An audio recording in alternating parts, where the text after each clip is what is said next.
কি করছো? মোমো বানাচ্ছি। মোমো বানানোতে কোন ডিপার্টমেন্ট পেয়েছো? পুরবড়া। দেখাও দেখি।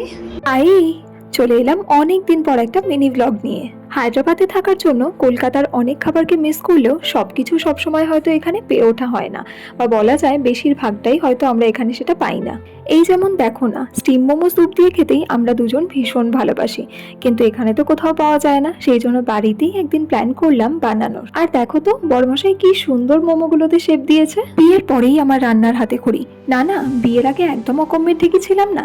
ওই ডিমের ঝোল, ভাত, ডাল যতটা জানলে কাজ চলে যায় ততটা জানতাম। আর এখন অন্য শহরে এসে আমাদের শহরের খাবারগুলো এত মিস করি যে টুকটুক করে বানাতে বানাতে এখন অনেক কিছুই করতে শিখে গেছি। আর তাতে আমার হাজব্যান্ড আমাকে যথেষ্ট হেল্প করে। আজকে ভেজ আর চিকেন মোমো দুটোই করেছিলাম।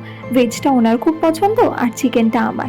আর তার সাথে স্যুপ আর চাটনি সমস্ত কিছুই ছিল হোমমেড। বাড়িতে মোমো বানানোর চেষ্টা এই প্রথমবার।